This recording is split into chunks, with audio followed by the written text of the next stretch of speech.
All right, Mom. Yeah. So why don't you tell us a little bit about how you first started or getting interested in playing the guitar? Oh, well, um, in Corn Island, where my father was stationed, where I partially grew up, the only music they had there was the guitar, okay? And the guitar and the the one that stands up, what The you call? bass? The bass? Huh? The bass? The string bass? Yeah. Anyway, um, after we came back from Cartagena, we all and we went to see the dentist in Bluefield and they did what they could for our teeth. And we all went to Corn Island.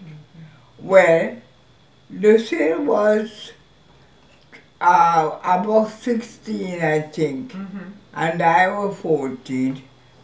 And these young men, the guitar players, used to come by and court her by playing the guitar. And I would sit down there and watch them while they play. And then eventually, I think I asked my father for guitar, and he gave me one, and I started to imitate what they did, and next thing I knew, I was playing the guitar myself. And so I just played the guitar, the common note, A, B, C, C, D, and G. C, G, and B, and D. Those are the chords you learned? D and G.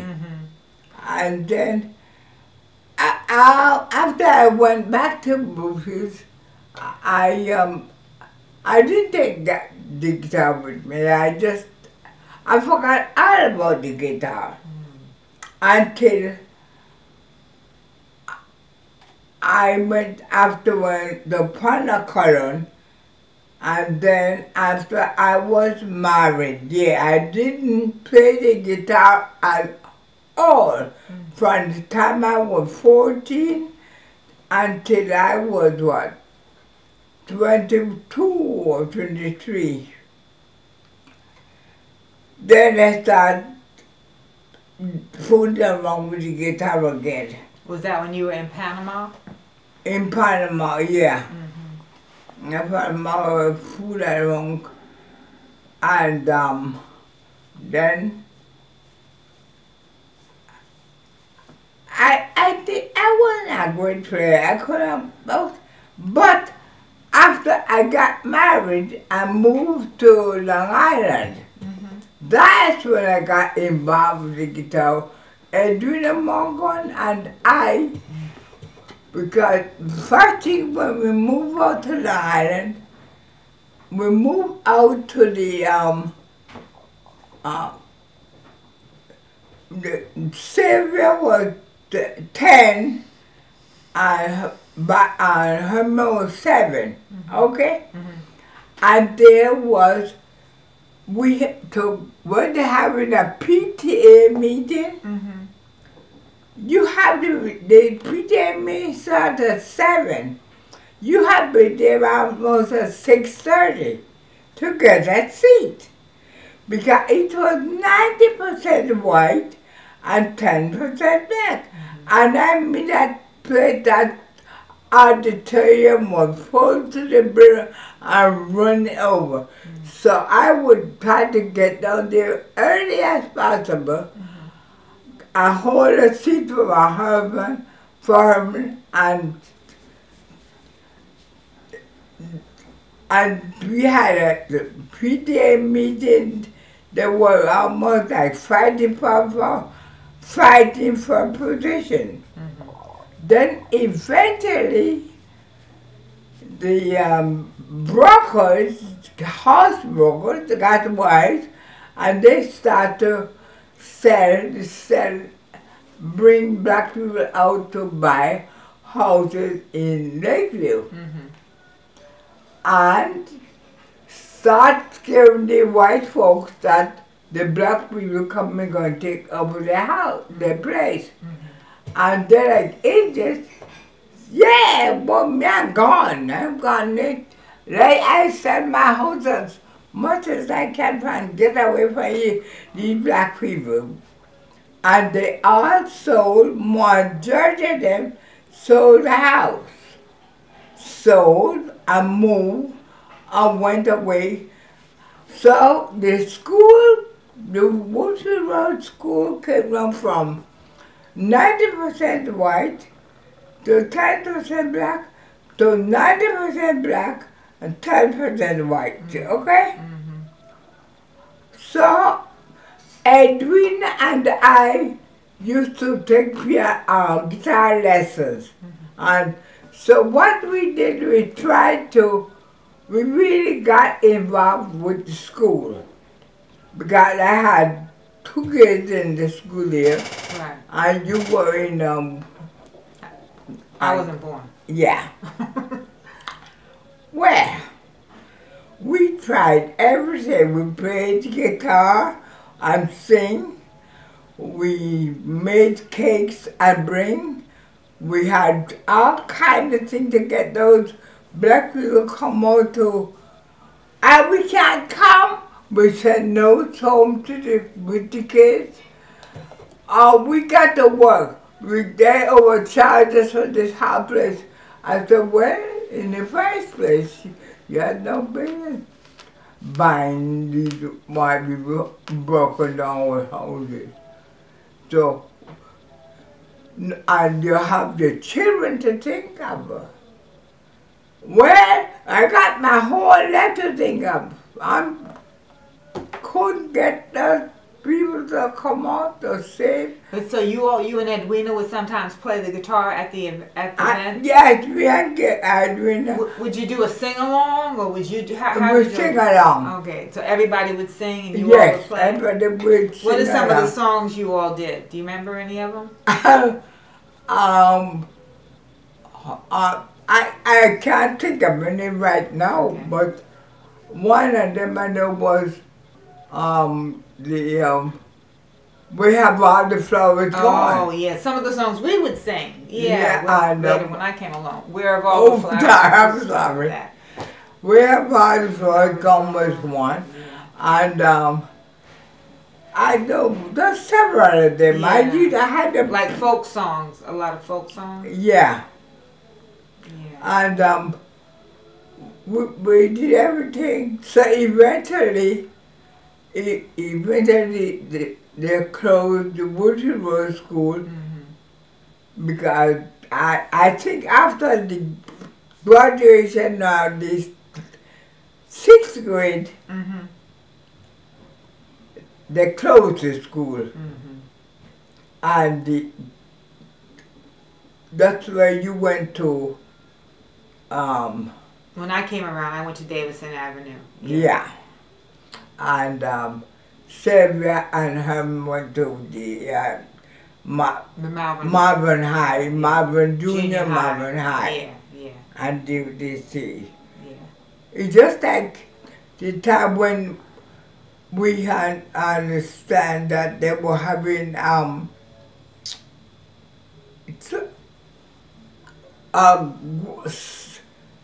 dance group at the Woodley Road school house. And so my neighbor Nan and I decided to take you and Valerie to the dance at, what day was that, Friday night? Yeah, Friday night. To see what's going on. So then we saw these modern daughter teaching some kids to dance, and they didn't know to dance themselves. But they would teach. So I said to the person who was in charge was a man, an elderly man at that. I said to him, I said, these we don't know what they're doing. He says, well, if you do, why don't you take it over? I said, I most certainly will take it over. With that, he made an announcement that he was resigning and it was in my hand. So I got the girl to I got all the mothers together and I asked them, I said, what? I said, in the first place, we're going to get rid of these two dancers. They don't know what they're doing. And we're going to have to look for a person that knows to dance and knows to teach children how to dance. And sure enough, I forgot the name of the girl's name. Bunny? Huh? Bunny? Yeah, whatever. You, Patty? Bunny. Yeah. Bunny. Was her name, right? And she was happy to take the job. Because she was How did you all pay her? Like with the money that you all paid for lessons? Huh? How did she get paid? By the government. By the, this was, what do you call it? They paid them. Who paid them? The government. How is the government involved with this? Because they're the ones started it. Oh. I put this guy in charge. Oh, it's a government thing. What that the government? What would you call the guy here? The mayor. Like the city government? The city government or the mayor. Somebody said, I've got this, because these kids they have nothing to do. Yeah, it was like for poor, disadvantaged kids. Yeah, and that, okay, I didn't know. And so with that, because in the first place, he decided, this guy who was the charge of the dance group, decided he's going to have a recital at the mall. And they said, no way. You have a recital at the mall knowing that we just stay here for one lesson and it was bad. And we're not going to, what the dancers I see there will laugh us out of the mall, okay? Well, that is when he said, if I can do better, I should take over. And I said, yes, I would. And we got the mothers together and find out what we would call it. So we call it Mothers Dance Group. And that's how we started. That's how it got started. Okay. Oh, we started and got this Clarissa, what her name was, and we did not have a recital till a year later because then I had to make all the costumes. I made every costume the kids. We got and then it really blew. Everybody have child wanted to be in the group. Yeah. And so we accepted it. But our problem was we had on Friday we had from 6 to 8 was dance, a rehearsal. 8 o'clock you come pick up your kids. We did some and you would sit until 9:30, 10 o'clock.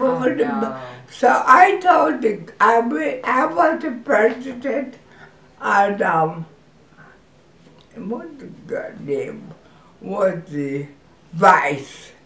And I told her, I said, I am not going to sit there anymore wait on these delinquent mothers. I said, she said, but you can't walk funny these kids. I said, you watch me and see. And I left, and she stayed on and on and on. And I asked her, what time did they come? She said, came about 10:15. And she didn't say a word to them, but I did. So I had a meeting, I called a meeting, and they shoved the meeting? No, they shoved the meeting. Well then, that, I don't know what was wrong with those people there.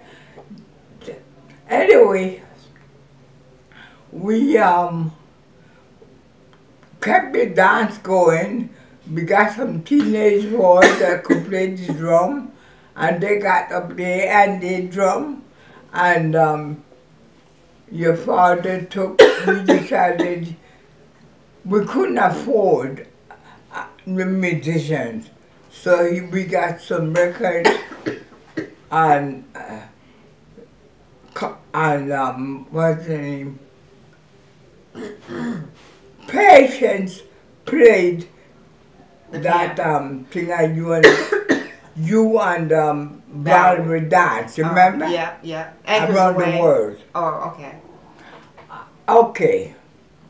So next thing we know, teenagers came in wanted a part of it. So we accepted them, said, come on in.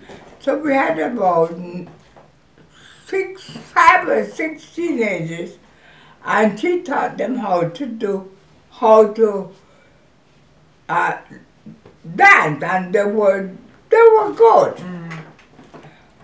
But this was the second rehearsal, and I said, I am not making any more costumes. It's too much work, and the numbers will help you. So I'm not making any more. So one of the mothers suggested we sell tickets. So I said, good idea. Was not only we will sell tickets, but we will sell ads also. Because we have to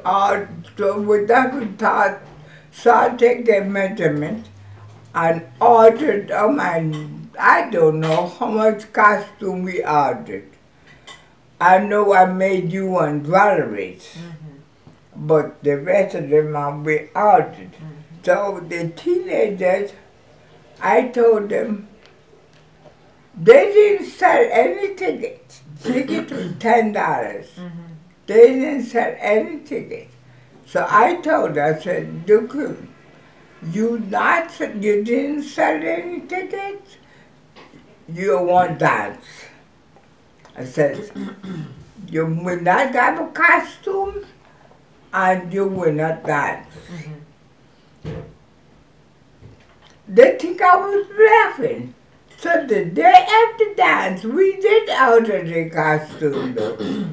But the Sunday the dance, that's when I was getting ready to go to church. The phone rang. They got the saw the program, and their name was on the program.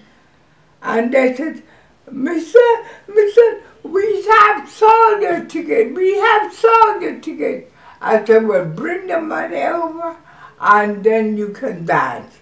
But we don't have any costume. I said, you have costume. We order your costume, but you will not take you dance unless you sold some tickets. That's it. So, well, that night after the rehearsal, every mother child was in the back. They bring us packed at the brain. We sold tickets like crazy. Wow. We sold ads like crazy. You had it at the school, right? You had it Yet at Malvern. Malvern High School. Yeah, yeah. They Okay. was Wow. So that packed was a to the success. brim. Oh. So when they danced over and all the clapping and things were done, they wanted to meet the person who was responsible. All the mothers were, I think there was about 10 or 15 mothers. I wouldn't go. They told me, you gotta go there, you gotta go there. You are responsible for this, so you gotta go there. So eventually I went out and I thanked them for coming and I thanked them for coming and for helping. And they wanted to know what we could have it next year, and I told them I wasn't sure that we would have it next year because We were moving. we were leaving, right? So I actually, the girl, the vice president, she said, no ma'am, I will not take this, too much work. And these people won't help you until the night of the dance, then they all park up on the stage, taking bows. Yeah. And they haven't done a darn thing that even come to a meeting. So that was the end of it. That was the end of it, yeah. We had talked about this before, so let me ask you this. You talked about making costumes. Yeah. So when did you learn how to sew? Oh my God, I learned to sew when I was a teenager in Bluefields. Who taught you? The Spanish woman. Well, tell us about that. Tell us a little bit about how that When I was a teenager, we couldn't go to the store and buy a dress or a brassiere or a slip or a panty. You had to know to make it myself.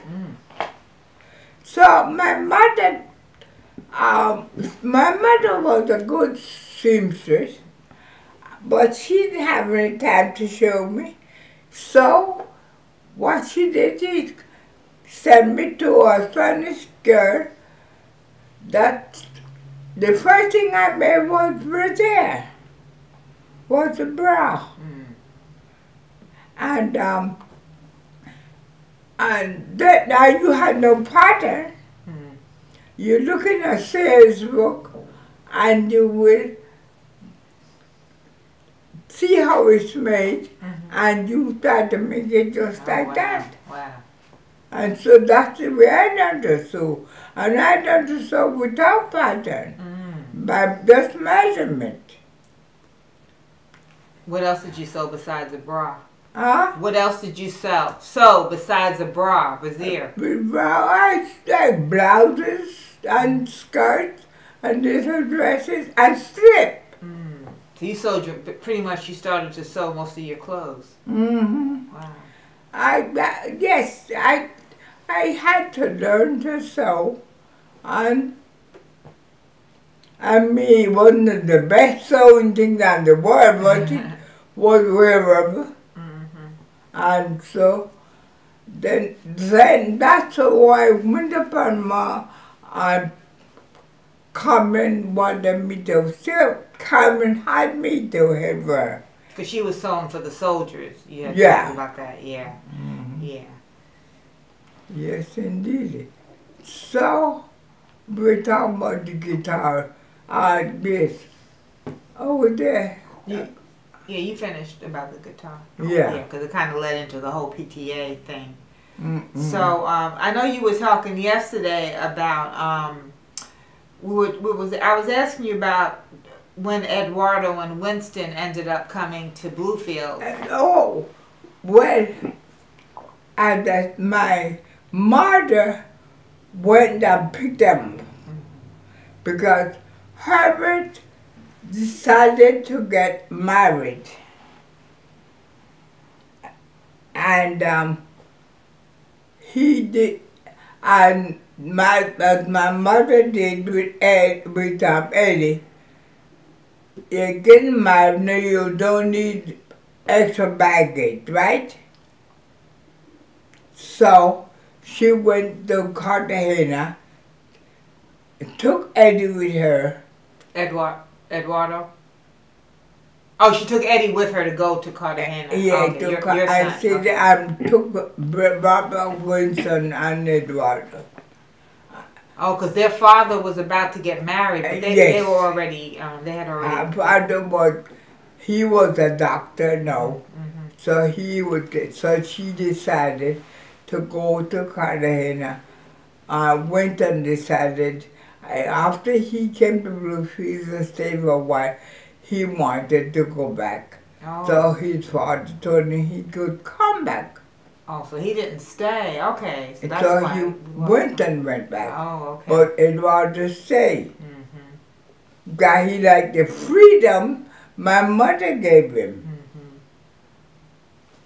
Mm-hmm. So therefore Eddie, Eduardo, Carmen, they all grew up together. And why was Carmen there? Where was Carmen's family? Well, Carmen was Jack's daughter. Right. From Belvascama, and it was the same thing. I think Jack had a wife. Carmen was out of wedlock, okay? Okay. But he owned her. And Jack decided, I don't know. Just what I was told that Jack got himself an Indian wife, and she didn't like Carmen.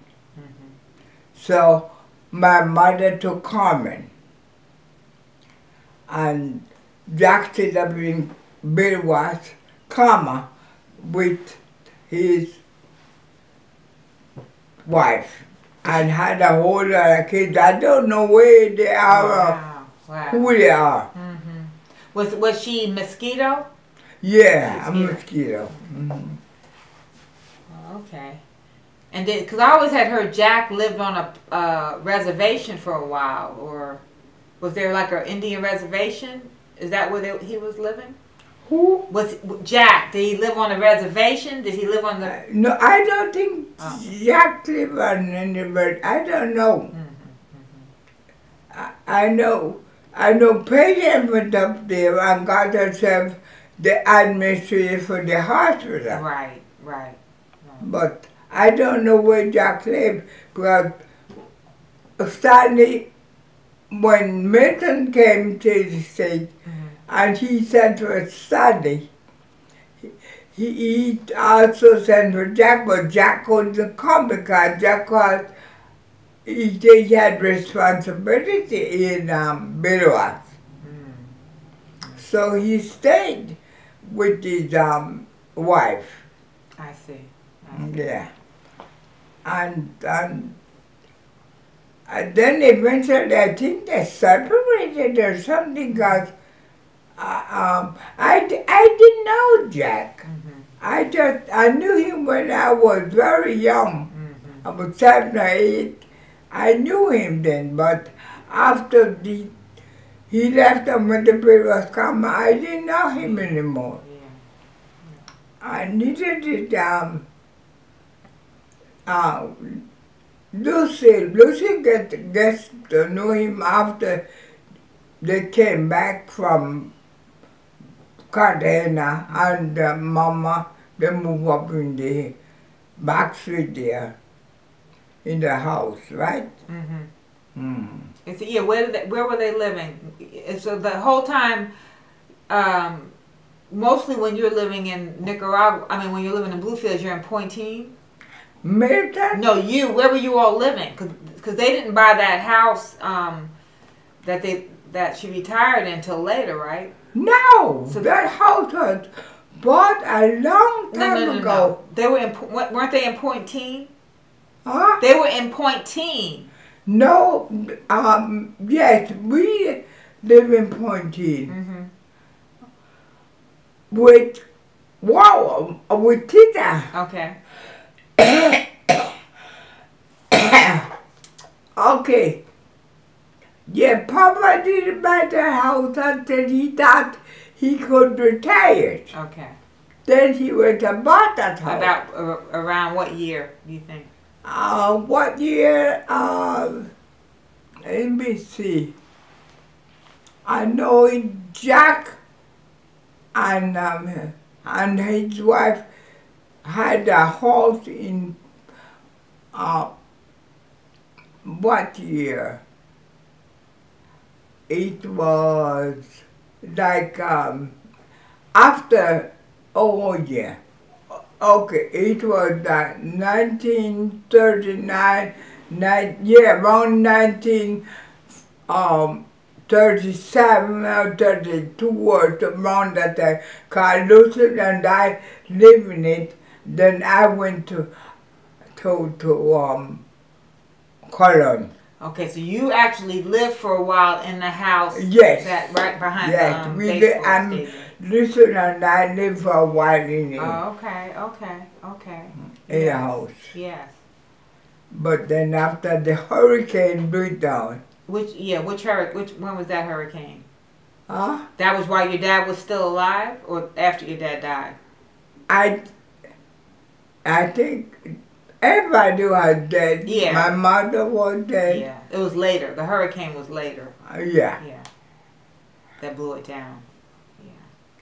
Because Lucy was, when Mama fell and hurt her hip, broke her hip, I don't know whether or not Lucy wouldn't tell the boys.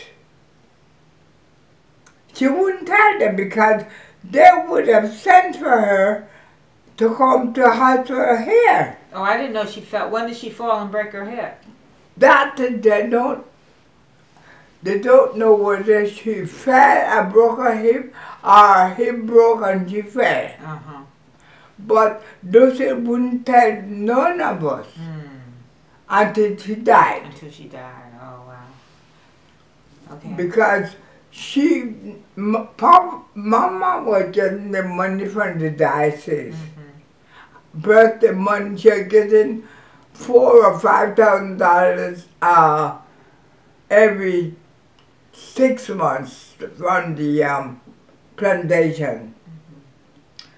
And Lucy wouldn't tell because all that money would stop.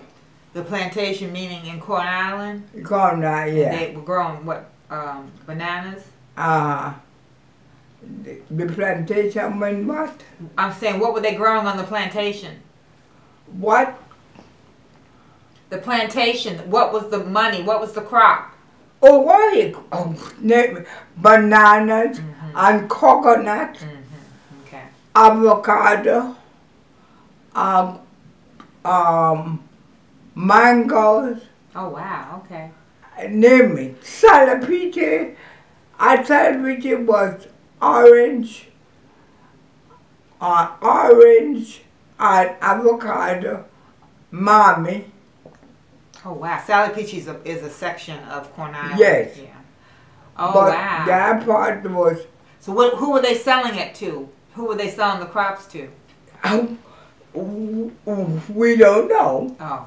The American ship would come in every so often by, oh my God, I was telling what's her name about, she said she afraid of lizards and this and that, and I said, well, you couldn't live in Corn Island, but my father we had a bathroom, but when the ship comes in to buy the bananas, if his banana are plentiful, they would not buy, the smallest hand they would take would be a 6-hand banana.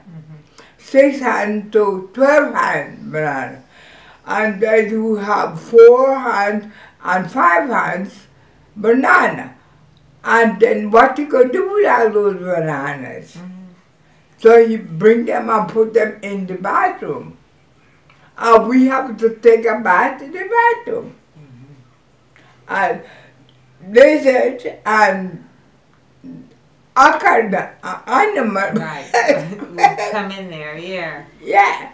And he was said, ain't about you ain't about, go take a bath. I'm not going to about it. And it was really something, I'm telling you. It was, yeah. Okay, this is what I want you to do. I want you to list all of the children, all of your siblings from in order, in terms of their birth order. See if you can do that. They were Carmen, to the eldest. Carmen, born 1900. Okay. Jack. Okay. Milton. All right. Stanley. Okay. Timothy. And Tom. Byron. Okay. Herbert. All right. Timothy, Herbert, that's 6. Timothy and Tom, right? And Tom. Thomas. Lucille and Patient. And me. That's 20. So it's Carmen, Jack, Milton. So Jack's the oldest boy. Yeah. Milton. And then it's Stanley next? Then Stanley. Okay, then Timothy and Tom. Then Byron. No. Byron. Yeah, then Timothy and Tom. Byron. Timothy and Tom. The twins. Timothy and Tom, yes. Right, okay. And Byron. Then Byron. Then Herbert. And Herbert, Okay. yeah. And then the girls. Yeah. Okay, that's 11. Yep. That's 11. Yeah. Okay. I did it and this. No, what did you want to know? Okay, yeah. I guess I didn't really remember about the how much. I didn't realize how much money grandmother was getting from the. Oh, your grandmother. So when she died, as I told you, the boy that sent they didn't ask me, not Timothy, for any money. But they sent $12,000 down to pay for the funeral. Byron went down there. Who knows how much Byron paid for the funeral? But the diocese sent $25,000. And Lucille and Patience, after Byron had paid for the funeral, they had the money, but they didn't pay for it. They were waiting to see what the boys would do. And when Byron came and paid for the funeral, they took the $25,000 and shared between them. And then the preacher had the nerve to talk about it. And boy, did they get married and turn them to sue them for cheating. And then Byron gave Lucille $10,000 when after the hurricane. So Lucille went ahead, and when I was there, when you were 5 years old, Lucille was complaining that Angus was cheating, wasn't giving Mama the right amount of money from the plantation. For the plantation, yes. So Mama told her, if you think Angus is giving me cash and sending me bananas and plantains, I am not concerned as long as he pay me some money. So if you don't think he's giving me enough, if you think he is cheating me, you go down there and take care of it, because you don't have to do the work. You hire people to do the work. Right. That's what Angus did. That's what my father had Angus to do. And it was something to see. I used to get up early in the morning, and they was out there, big ship, and the ground here was full of bananas, bananas, bananas, bananas. And the guy would come up the ship and they would start picking bananas up. And so I would stay down there for hours watching them. And so she didn't want to go to Corn Island. So Mama told her to stop. So, no, either you act or you don't act. If you don't act, keep quiet. So, when I went down there, I saw this big time fancy house in there. 1, 2, 4 bedrooms and 3 bathrooms. 2 kitchens, right? Because the kitchen, dining room, they had like a kitchen in it. I said to her, I says, where did you get all this money? I said, $10,000. She said, does this look like a $10,000 house? I said, no, it sure doesn't look like a $10,000 house.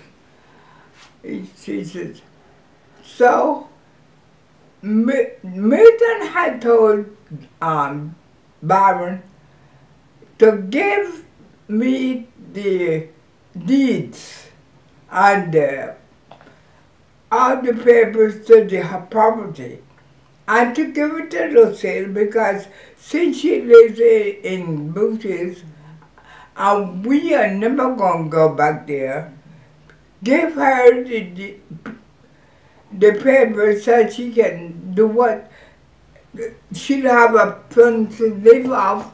Like, she don't have to worry. Right. But it wasn't a case of that. She was selling how did she manage to sell out that property? I don't know. We don't know because she says, well, she put in the paper that we all were dead. Right, that she was the only surviving. Yeah, and so remember when you and I went to look for a lawyer? He had gone on vacation. And then she told me that I shouldn't worry about it because she left me 14 acres. I said, I told Carmen, I had the 14 acres of land. I said, why don't you go down there? Then she talked to some lawyer boy and he wanted $500. I said, no, I'm not sending a lawyer $500 and he haven't done a darn thing. I said, when he do something, then he got to come back and tell me he is $500 for the work he did. I said, but I'm not going to send him $500. Next thing I know, you want another $500 and he never get the business done. Who was that that you were working through? Melissa. Melissa. Okay, you said Carmen. I was like, that's Carmen. Melissa. Oh, yeah. Yeah. And so, I don't know. Yeah. Lucy just end up with selling all giving away all the Papa's hard-earned property, hard in my foot. He got it. Yeah. Somebody worked hard for it. Yeah, all that property. It was half of our island, you would see. Yeah. Because he was able to send Milton and Byron. And he gave some of the property to the church. Yes, gave the Peter property to the churches. And go ahead, he was able to send, you were talking about how the money from the property was able to send different of your siblings to school? the property was the money was able to send different ones to school? Yeah. Yeah. The property. You were starting to say that the money from the property was able to send different ones of your brothers to school. Yeah, they send but Jack, Stanley, and Milton to apprentice school. Okay. Because no, you see, my father he worked at the Moravian church. I think they taught him to play the organ, but he was a tailor. He did all the suits. And so he sent the boys them to learn to make suits also. That's how they went to Stanley decided, not Stanley, Milton decided that he would go to New York and work there, see if he can find a job. So he went to New York and he found a job with this Jewish man. And he was so good that the guy said to him, look, just wasting your time working for me. You could be working for yourself. Why don't you open up a own shop? Not near me, but far away from me. Okay? So that's what Milton decided. Okay, when he opened his own shop, his business flourished. Right. And so with that, he decided to send for Jack and Stanley. But Jack wouldn't go. Stanley went. Okay. And responsibilities. Okay. Stanley went, and then Stanley had it worked with Milton for a while, and then he opened his own shop. Right. And then that's how, and I said to them when they came, I said, you boys are just wasting your time. I said, why don't you come, you get together and open up a big shop and hire about 4 or 5 different people. Our wives don't get along. Oh. I said, what the heck does your wives got to do with it? I said, it's a business. Keep them out of it. But no, they wouldn't. They just... And so, when Milton was called to go in the army, he left Timothy in charge of his shop, because Timothy used to work for him. Because Timothy got sick. Well, he was always sickly, and he ended up being asked to leave school. No, okay. My father sent Timothy and Byron to straight college. Straight college. In New Orleans. Straight college. In New Orleans, right. Well, they had to go to high school before they could get into college. Right. So the dean wrote my father and told him they had to go to high school, and then they could go to college. Right. So my father said, okay, but he said they can stay right there at the dorm. They don't have to move. Right. So they stayed there. But Byron used to get sick every winter. You mean Timothy? Timothy, I mean, yeah. Timothy gets sick every month, and Byron wouldn't leave him. Byron would stay home and instead of going to class, stay there and try to, take care of him, yeah. Take care of him. So the dean wrote my father again. He said, I think they did finish high school and they were on the college. They were going to college. Yeah.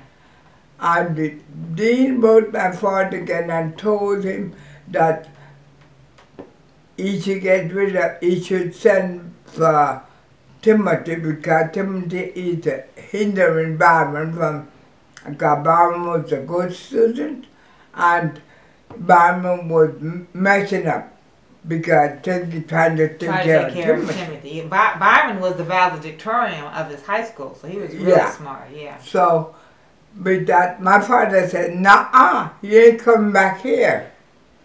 So, with that, he wrote to Milton and asked him, would they be willing to take Timothy? Mm-hmm. And they said yes, they would.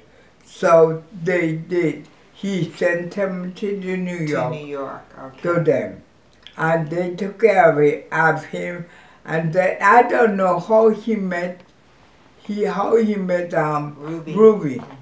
But that was a mistake. But well, like you said, so then when the war happened and Uncle Milton went to war and Stanley went to war, then Timothy took over.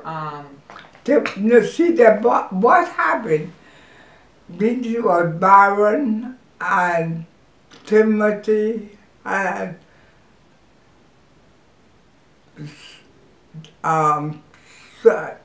was four of them, right here? Right. Stanley, Timothy, Byron, and Milton. They decided to rent a house. Mm-hmm. Apartment. And they rent a big place and each had their own bathroom, own kitchen, kitchen was community kitchen, but on Central Park West. Right. 10 Central Park West. Yeah. And they all were living there, and naturally, when they went to war, Stanley decided to get married and move out. Mm-hmm. Timothy and Ruby stayed. Mm-hmm. But so Timothy decided they would rent the Barman's and Milton apartment and Stanley's. Mm-hmm. But Ruby, they couldn't rent it to any girl, to any woman, because Ruby would fight him. Mm-hmm. So they lost the apartment. It was amazing. It was, it went up to last Milton and business for Ruby, the same thing. The women, they couldn't come there, bring their clothes and smile at Timothy. She would jump in front of their face. I think what she loves him, man. He's so handsome. He's so pretty, with that beautiful head of hair. And I said, come on, Ruby, don't be stupid. Well, so that you skipped the part. So the reason Timothy didn't go to war was the brothers went to war, but Timothy stayed behind. How come? Because he was 4F. Okay, you didn't bring that up. Yeah. He didn't pass the exam. He was sick. Mm-hmm. Always sick. So basically, while they were at war, Timothy was losing their apartment and losing their business. Yeah. Not good. Mm-hmm. So, okay. Well, that's a good note to end on. All right. Yes, indeed. Okay.